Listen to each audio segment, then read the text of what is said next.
Hi, my name is Robert Ladd, owner of Legacy Home Inspections. We're new to the Atlanta area, but we're a member of one of the largest home inspection companies in the United States. Now, what does that mean?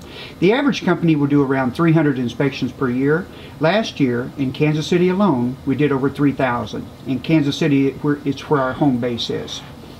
There's a lot of reasons for our success, but basically it boils down to our business philosophy. It's very simple. It's only made up of 4 words, and the 4 words are, it's not about us. It's about you, the agent. And we don't say that because it sounds good. We don't say it because it's a catchy marketing slogan. We say it because it's true. Every service we offer, every feature we've designed, every program we've launched has been created for one purpose and one purpose only, and that's to help you grow your business. So the question becomes, well, how can a home inspection company help me grow my real estate business? Well, there's a number of things that we do, but what you're about to see right now is the primary reason our business has exploded. We created a program called Answering Tough Questions, and it's designed to help you answer difficult questions your buyers might ask you in order to enhance your credibility. So that's very simple. There's the goal right there. Now, the only request I have of you is this. Please ask questions. Don't allow me to be the only speaker up here. It's much more fun for me and you if you ask questions. If I can't answer them, we'll table them and I'll get back to you, but 9 times out of 10, no, don't even say that. Now, as an inspector, the most common question I'm asked is, what's the weirdest thing you've ever seen in a house? Sometimes an inspector walks into a house and sees a hole in the wall, and sometimes, now it sounds kind of goofy, guys, but you will get a giggle or an outright laugh when you start showing these animal pictures right up front. Sometimes as an inspector, you walk in or you take a look at a gutter, and sometimes the gutter looks back at you. Sometimes, now I'm looking down a chimney right there. Show of hands. I mean, what do you think is going to be looking back at me? Invariably, they'll say, possum, raccoon, so on and so forth. Boom, you're right. It's a raccoon. Funny thing about raccoons, they say they weigh about 20, 30 pounds until they're cornered. And then they weigh about 135 pounds. There I am. I'm up in an attic. This is an actual attic in Kansas City. And what do you think I might see up there next? They'll offer up a number of things, and what you're going to show them is, yep, bats. There's about 30 bats in that attic. A strange thing or interesting thing about bats is that they're a protected species. You cannot kill them. You got to live trap them and release them. What does it cost? About $100 a bat. And on top of that, you can't mess with them during, I think it's March through June, because that's their mating season. They're protected, so you can't do anything with them during that time period. So, just another interesting thing that the inspectors find out there. And the last picture I'm going to show you is a toilet. Now, what I'm about to show you is one of the most unique and creative uses of a toilet I have ever seen. I actually took this photograph of my son's apartment when he lived over in KU. Yep, there you go. They will get a laugh out of that. Beer bottles inside a bidet. Okay, here we're getting ready to start our presentation now. Now, the way it's going to work is that I'm going to act like the buyer, and I'm going to get you in certain situations with photographs here, and then as a buyer, I'm going to ask you difficult questions about things that you're going to see on the screen, and you answer the questions. If you can't answer them, I'll answer them for you. That's no problem. And the reason I do that is that it's called the Socratic method of teaching, because a couple thousand years ago, Socrates figured out that people tend to remember information better if they help create the information. So I'm going to ask you to help, create some of the answers and create the information, and it'll stick with you a little bit better. Okay, I'm a buyer, walking up to the house. You and I are going to look at that house on the right-hand side. But the house next door has a roof line, that shingles that look like that. Now, one of the questions they might ask if they're observant is, what's the difference between those 2 shingles? Now, this, guys, is where you actually pause and allow them to answer. And invariably, they will know. What's the difference? Yeah, one's an architectural and one's a 3-tab. Right, that's what they're called. But if they ask you another probing question, what's the difference between the 2 of them? What do you tell them? One lasts 15 years. The other, architectural, starts at 30 years lifespan. Could go up to 40, could go up to 50. So the better shingle between the 2 is going to be architectural shingles, simply because they last longer. They're going to be a little more expensive, but they last twice as long. Cool word for the day, and you can kind of play along with this. Architectural shingle, you don't have to ask them to say it, but they actually find that kind of amusing. Cool word for the day. Okay, here we're going to talk about siding on the outside of the house. Now, I'm talking quickly in this video, and that's the way you should do your presentation. Keep it rolling until you reach certain points where you're going to pause intentionally, and I'll tell you that, or you're going to allow them to, ask questions. Okay, we're at the exterior. A lot of people know about wood siding, no big deal there. Or vinyl and steel, most people know about that. But look at that one. Not a lot of people know about that. You may as an agent, but buyers don't. It's called hardy board. So if they ask you, boy, what is hardy board? What do you tell them? Allow them to answer. 8 out of 10 will not know. 2 out of 10 will say, well, it's concrete board. You say, yep, that's right. It's wood infused with concrete. It lasts much longer than wood. And it's resistant to termites and wood rot. Now the last one, a lot of people don't know about this one either. It's called LP Smart Siding. The LP stands for Louisiana Pacific. That's the company that manufactures it. But what is smart siding? 9 out of 10 will not know. Maybe 10 out of 10 will not know. And you don't let them sit there and stew on it for a little bit. If they don't give you an immediate answer, you tell them, yeah, a lot of people are not familiar with this one. But there's, thousands of homes across the United States built with LP Smart Siding.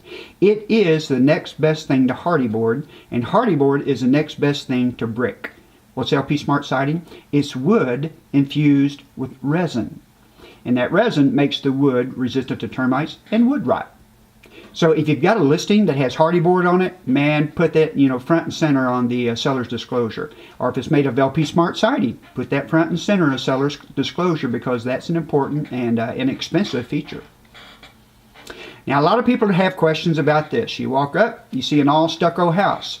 Now, if you've got the kind of buyer that has Googled stucco homes, what might come up in the Google search? Yep, synthetic stucco. And if they ask you, is that synthetic stucco, what do you tell them? Now here, 9 out of 10 will say, call your inspector. They don't want to venture an answer. Is that stucco synthetic?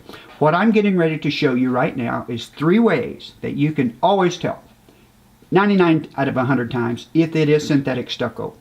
Walk up to the stucco board and press on it with your thumb. Believe it or not, it will give about 1/4 of an inch, 1/8 of an inch. You can feel it give because it's hollow behind it. Do the ring test or the wrap test. Just wrap it with your knuckles, hit it with a ring. If you hear some reverberation, that means it's hollow behind it, and that's synthetic stucco. 3-coat stucco, the good stuff, is 3 coats of Portland cement, and it is not going to ring. It's going to be dead sounding, just like if you'd hit on concrete. And the third one is the killer. It's the insulation test. You walk up to the edge of the insulation at the bottom, stick your fingers back as far as you can, and then press upward. And if you feel your fingers hitting styrofoam, that's an insulation that is never used with 3-coat stucco. It is only used with synthetic stucco. So if you feel that styrofoam, you've got synthetic stucco. 99 times out of 100, you're going to be spot on. Walking around the house, and your buyer looks at that window and says, holy cow. That's, and what you might do there, guys, is that you might allow them to stop and ask you a couple questions about synthetic stucco. And we'll talk about that when you come into the boot camp. But typically you can pause here because many people are interested in synthetic stucco. It's a big buzzword out there. You're walking around the house and they say, wow, that window looks wet. Even though it hadn't rained in a week. What's up with that? What's happened to it? You ask them. They say, yep, it's a broken seal. Now, what does a broken seal mean? That means it's a thermal insulated window, which means there's 2 panes of glass. And that thermal window has a neoprene seal that runs around the edges. The seal cracks or breaks. The argon gas that is between the windows and at installation escapes. It's replaced by oxygen. What does oxygen bring in with it? Yep, brings in moisture. What does moisture do? It makes it look like that. Does it get any better? No, it does not. It has to be replaced. Cool word for the day? Argon gas. All right, now they look up at the top of that's a roof line of a house, and they see all these shingles. You really can't get that good of a view, of course, from the ground. They'll just see it looks like 10 shingles stacked up there. Now they'll ask you, well, I always heard that multiple shingles on a roof is bad. How is that? How can that be a good thing? Ask them what that is. And you know what? About half the room will know. It's called a ridge line ventilation. You'll say, yep, that's exactly right. That's how they're venting the attic. Now, the attic can be vented in 3 different ways. Actually, 4 different ways. It can have a ridge vent, can have the turtle vent, can have the turbine vent, but it also can have that soffit vent underneath the soffits. Why do you have a combination of those two? Well, an attic has to breathe. It inhales through the soffit, it exhales through the ridge vent, turtle vent, or turbine vent. It creates a circular motion. And when it breathes properly, that'll keep the house warmer, or keep the house, the utilities down, but it also protects the age of the roof. They may ask you which is the best, ridge, turtle, or turbine. Your answer is always going to be ridge, because the ridge vent has probably 10 times as much ventilation space as the turtle or turbine, either one. Okay, now we're looking at an exterior deck. And the story I use up here is that a few years ago out in Olathe, that's a suburb of Kansas City, a deck collapsed, killed 3 kids, and as a result, building codes for decks changed all over Kansas City and extended now into the United States. What I've got here are the 5 elements that should always be a part of an exterior deck if it was built to code. Number 1 is the floor joist. Number 2 is a Simpson bracket. Number 3 is lag bolts. And then a ledger board. Joist hangers, then a ledger board. And what you'll actually point out to them here is that the Simpson bracket keeps the deck stable. The concrete base to the Simpson bracket keeps wood rot from happening. Floor joist, of course, is just what supports the plywood on top. Then you have that little metal joist hanger that holds the floor joist. Let me get rid of this. And then lag bolts attach. The ledger board is up against the house, and the lag bolt attaches the deck to the house. What they discovered in Olathe is that it did not have the lag bolt, and the lag bolt allowed the deck to pull away from the house when about 10 kids were stacked on top of it. Now, what does the deck look without those, at least those 3 elements? And they get a little chuckle at that. I say, yeah, that was my fraternity house, in fact. Just a little playful thing. And what you'll see I'm trying to do here is just every few minutes I try to lighten the mood of everything we're talking about with something that's a little got a little humor in it, a little comedy. It just helps them relax. It's called emotional breaks, and we're going to give them a few emotional breaks. Cool word for the day: Simpson bracket. You're walking up to a house now, and holy cow, they say, what in the world are those 3 holes drilled right there? Or those 3 marks. And some people will shout out, it's termite drill marks. Well, you know what? And you should say, yep, it looks like them, and kind of looks like them. And I hear that quite a bit, but it's not. It's actually called mud jacking. What's happened is that the concrete has settled on one side or the other, so you'll hire a company to come in. That's what it looks like before. They'll drill holes on the right-hand side of the walkway and pump fresh concrete under there, and it lifts it up. Does it work? It depends on the mud jacking company, but yeah, they can last 15, 20 years. Is it cost effective? There's the key question. Is mud jacking cost effective? Absolutely. About 1/3 the cost of replacement. So, does it work? Depends on who you get. But traditionally, yes, and they'll give you a warranty on it, but it is very cost effective. Here's another question we get. You're walking around the house and, oh my gosh, there's a big old air conditioning unit out there that looks like it came from World War II. And typical question they ask is, how old is that unit, and do you think it's going to last much longer? What do you tell them? That's a difficult question. What I'm getting ready to show you now is how you can be right 100% of the time. You can tell them exactly how old that air conditioner is. Why? The age is always in the serial number. So if you can access the data plate, on that data plate, it's hidden, but on that data plate is the year that unit was manufactured. Here's an example. That's a Lennox air conditioning unit right there. What year would you say it's manufactured? Invariably, people will shout out 1928 because that's the last 4 digits, and we'll all did a laugh about that. Say, nope, I hear that a lot. It was manufactured in 1997. In Lennox, the 3rd and 4th digit 100% of the time will be the manufacturing year. The only trouble is, Carrier is different than Lennox, and York is different than Carrier. So how do you tell? Go to our landing page. Now what I'm getting ready to show you now is the website that every home inspector in the United States uses to date air conditioners, furnaces, and water heaters. This is our landing page on our website. Click on the tab that says What We Inspect. It will take you to this page. Scroll about halfway down the page and you will see a link to the Building Intelligence Center. That is the website every inspector uses to determine the age. You click on that website, it takes you right to this website, and you'll find hundreds of manufacturers on this page. Just scroll down to one. In this case, we chose Rheem. You click on Rheem, and then what it's going to show you is an actual Rheem data plate on the left-hand side, and then how to read the age on the right-hand side. And it does that for every manufacturer of water heaters, furnaces, and air conditioners. I mean, is that cool or what? So now you have access to something that the pros use, and it's absolutely free of charge. Just go through our website and you can get to it. Okay, now they find out they have a heat pump, and they say, woohoo, got a heat pump. Everybody loves a heat pump. Now, you may not find heat pumps down in Atlanta, Ricky, but you will find them in other places in the United States. If you do have a heat pump down there, and you very well might, they'll ask, well, how does a heat pump work? And ask them that. And you know what? Most of them will not know. They think it's a cool thing to have, but they don't know how it works. Okay. Here's exactly how a heat pump works. If you can memorize these words and say them back to your client, you'll tell them in a nutshell. A heat pump sits outside and operates as both an air conditioner and a furnace at the same time. Now you walk down to the basement though of that same house. You got a heat pump outside, and they see a what? A furnace downstairs. What are they going to ask? Why do I need two furnaces? You said I had one outside. Why do I need another one down here? Now stop, pause, and ask them that question. Some will know, most will not. A heat pump outside only works down to 35 degrees.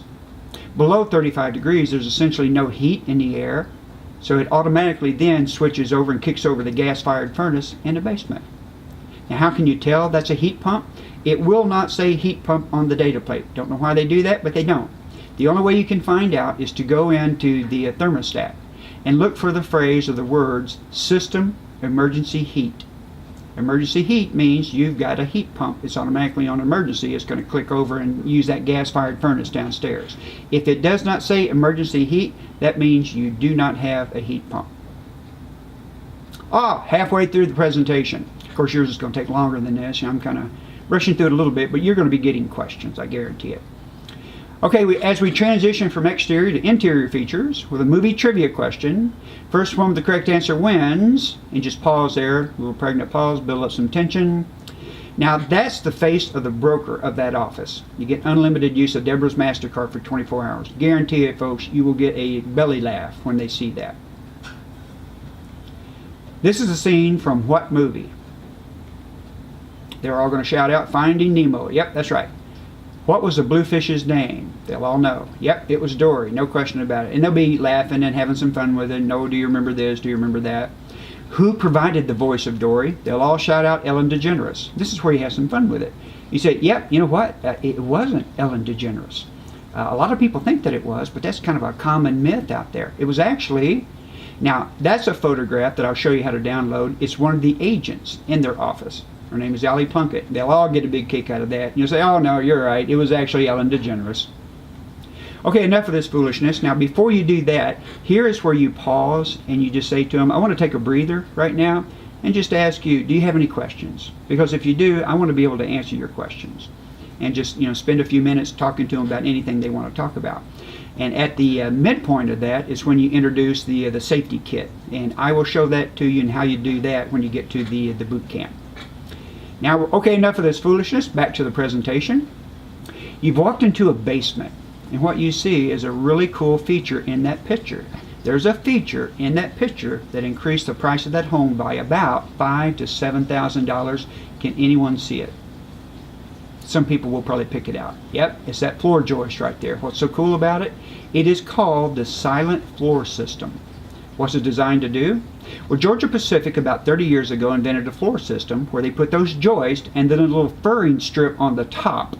And what they do is that before they lay down the plywood on top of those joists, they glue it down, and then when they lay the plywood down, they screw it down. Very labor intensive, improves the value of the house, reduces squeaks about 99%. Because as you all know, how squeaks occur is because they nailed the plywood into that floor joist, and then eventually that nail worked loose, and as it moves back and forth through the plywood, it has a squeaking sound to it. The Silent Floor System eliminates it. If you're looking at a house that has that, point it out. That's a cool feature. If you're listing a house that has that, point it out. It's a cool feature. Cool word for the day, Silent Floor System. Okay, you walk into the basement, you see something that looks like it came out of an alien movie, and just ask, your buyer asks you, what in the world is that? What do you tell them? You know what? I mean, like 9 out of 10, 10 out of 10 will not know. But this is a very cool feature in upper bracket homes. It's a PEX plumbing array and a manifold. This is how water is distributed in upper bracket homes. Hot water on the left, cold water on the right. Manifold is where the water collects and it sends it out, according to the appropriate destination. Now they walk a little bit further down in the house and they see this. It kind of looks like what we just saw, but it's not at all the same. What is it? It's a PEX plumbing array. And what is PEX, by the way, is just that new improved copper. It's plastic. Plumbers just love it because it's so flexible. And that is a tankless water heater.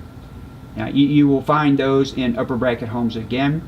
They tend to put out instantaneous hot water at about 180, 170, 180 degrees. You never run out of hot water. Are they cost effective? Not really. I mean, because they'll burn out about the time that you pay for them. But people buy them for convenience, once again, because you never run out of hot water. Cool word for today, PEX plumbing array. Okay, now we're going to stick with plumbing a little bit because here's a really key feature that has involved many, many lawsuits around the United States, and I guarantee you there are thousands of homes in the Atlanta area that have this issue. It's called polybutylene water lines. The line on the top, the white line, is PEX. The one below it is polybutylene. Now what's wrong with polybutylene? It tended to leak behind the walls, led to mold, led to lawsuits. They quit the manufacturing of it in early to mid-90s. How can you tell if it's polybutylene? That's what they ask you. Polybutylene is always stamped with PB 2110. Polybutylene 2110. 100% of the time, if it's polybutylene, it will be stamped PB 2110. There is a type of PEX that's very similar in color to the polybutylene, but it will not be stamped, and actually it'll be a little bluer in shade. Now, what are the issues with polybutylene? This is what we look at as an inspector.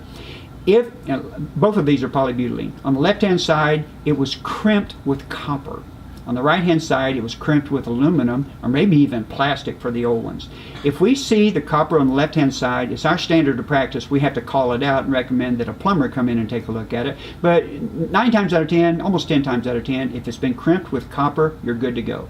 If it's been crimped with aluminum, though, you are not good to go, and 9 or 10 out of 10 plumbers will say you need to overhaul the entire system or at least retrofit those crimps with copper. You walk into a basement, you see a beautiful basement that looks like this. I even grew up in a house like this. And your first question your buyer might ask you, if they're pretty savvy, is, and they'll shout out, yeah, I wonder if those tiles are asbestos. So what do you as an agent tell them?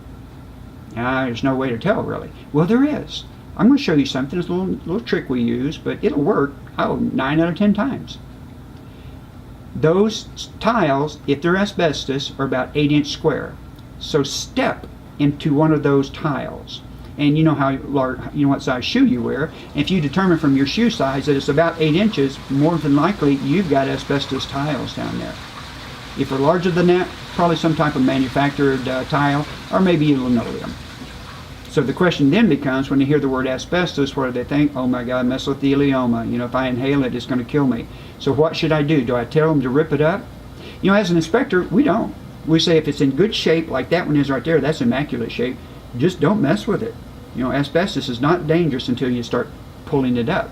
Because then the filaments in the asbestos get airborne, they're called friable, you breathe them in, and it leads to, then that leads to mesothelioma. And if they don't want to take any chances, I tell them just put a pad on it and some carpeting, and you'll be good to go. Okay, one of my favorite topics, and yours too, is mold. Over 1,000 strains of mold. Only one, according to the CDC, is toxigenic, which means it can kill you in sufficient enough quantities, and that is called black mold. Now, when people hear the word mold, though, what do they think? They think black mold, because most mold is black. And you tell them, well, you know what? It's very rare for it to occur because black mold has to have a very specific set of circumstances. It has to be hot, humid, dark, for long periods of time, long being 5 to 10 to 20 days, for black mold to even develop. It got a bad rap because of Hurricane Katrina. A lot of black mold, occurred down in New Orleans and created some real problems. But the interesting thing about black mold, funny thing about black mold, is that it's green. And it's called Stachybotrys chartarum. It will turn gray or black as it's dying, but when it's green, it's actively pollinating, and that's when it is at its most dangerous. And then I do have some fun with this. I say, okay, let's all repeat this. Stachybotrys chartarum. And they'll mangle it, and then they'll laugh a little bit. Once again, just trying to lighten the mood. Now, my wife's a realtor. In this case, you can say, my sister-in-law is a realtor. And when she does an inspection, and 20 things come back to be repaired, what tends to float to the top of the list are the safety-related items. Is that kind of how it works with y'all? And they'll all say, oh yeah, you take care of the safety-related stuff first. The most important question they ask, or the most common question, is my electric panel in good shape? Because that's where the electricity juice comes from. There's where you got 100 or 200 amps of electricity, which can be a very dangerous thing if it's not in good shape. So you walk into a basement, and if you haven't seen it before, that's what an electric panel looks like, with a panel taking off. You're looking at breakers and wires and so on and so forth. Now, anyone that looks at that one right there, any inspector, me, you, we're just going to look at it and say, yeah, it looks okay if the wires are sized properly, so on and so forth. But that's not a true way to inspect an electric panel. You have to look at it with a thermal imaging camera. What the thermal imaging camera does, it pinpoints temperature differentials. So if you took a look at that panel through a thermal imaging camera, that's what you see on the right hand side. You see a dangerously overloaded circuit because it's of a different color. Different color means a different temperature. Now, the reason I bring this up is that if the inspector you're using today is not using a thermal imaging camera, tell them to buy one. They're expensive, but tell them to buy one. They are doing you and your buyer an injustice if they don't use one. And for what it's worth, we do it free of charge. We think it's so important that we do thermal imaging free of charge for every single house that we inspect. Okay, you go down to the basement. People have seen, cracks in basements. Here's different types of cracks, of course. And what you've got there are just braces for a horizontal crack. But the most important question to ask about any repairs to a basement foundation is this: is there a transferable warranty? The good companies will put out sometimes a lifetime, but invariably 15, 20, 25-year warranty. Make sure if you've had work in there, try to find that warranty and see if it is transferable to you. Okay, radon. Everyone has questions about radon these days. Where does radon come from? And you can stop and ask them that, and they'll all say the ground. And you'll say, yep, that's right, it does come from the ground. But what in the ground is creating the radon? They won't know that. They'll say limestone, shale, whatever it might be. You tell them, I hear that all the time, and you're absolutely right. Radon is a gas. It's the decay of a certain mineral that I'm going to talk about in just a second. Where does it come from? There's a little known scientific fact that all gas comes from a central source. Now just leave that slide up there for a minute and let them absorb that. It comes from a central source. You know what that central source is? You don't have to say a word. They're going to look at that and they're going to laugh. You say, yep, it all comes from Russia, comes from North Korea. No, just kidding. It comes from uranium. As uranium decays, it releases the inert gas that you can't smell, can't see, can't taste. It's called radon, and boy, does it cause problems. Should you test for it? They'll all say, yeah, you should test for it. And now you should build up this next slide by doing this. The slide I'm getting ready to show you now still amazes me even today when I see it. And I've known it for quite a while now. But it still amazes me. Did you know that more people die from radon-related cancer than drunk driving? And do it just in that case. And they'll say, oh my God, didn't know that. They'll love it.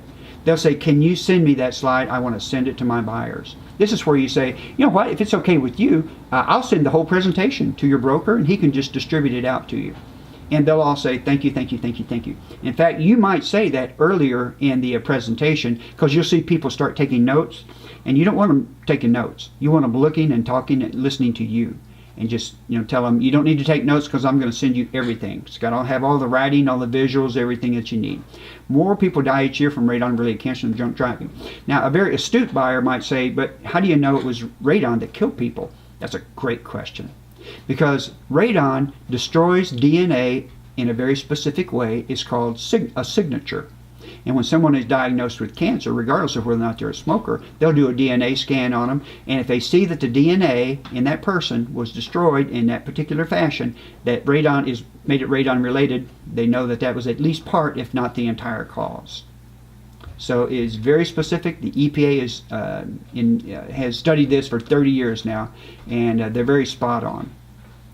Now there's an EPA radon map of radon zones in the United States. You can find where you're at there. Here in Kansas City, we sit on a hot zone, so that.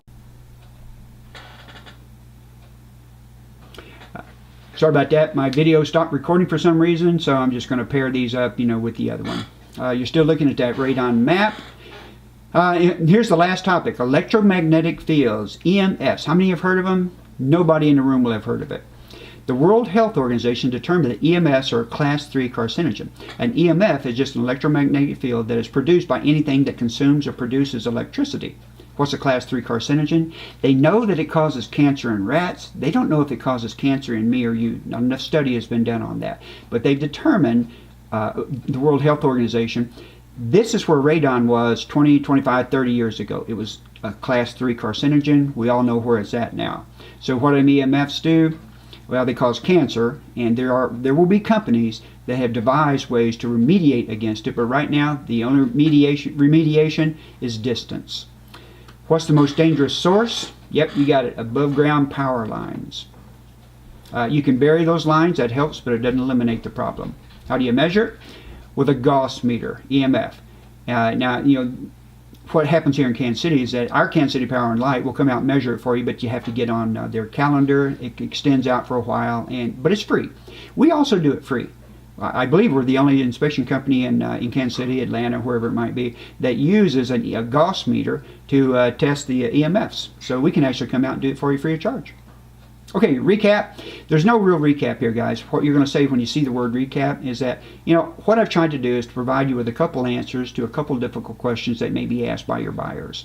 But I tell you what, if you come across a question that you can't answer or we didn't cover and you want it answered quickly, call me, email me, text me. You've got all my contact information. Even if you never use us as your inspection company, I will be glad to help with anything I can do with you and your buyer. Then here's the last slide. Good luck to all members of the Reese Nichols, whatever that team is. And thank you for allowing me to be a small part of your success. Okay, guys, Ricky in particular, when you get this, man, watch it. And when you come up to Kansas City, we are going to have you do this presentation, and we're going to videotape you, and we're going to play it back and kind of critique it. I can't overemphasize how important this presentation is. I believe it is the #1 reason that we have our business has just blown up here is because we designed this presentation. We convinced the agents that we're on their side. We're trying to help them grow their business, and they will love you for it. And the broker in this office, if you do a good job, will recommend that you go on to the next office. And I tell you what, but if you get in with Keller Williams, you will kill it. Okay, that's it. Take care.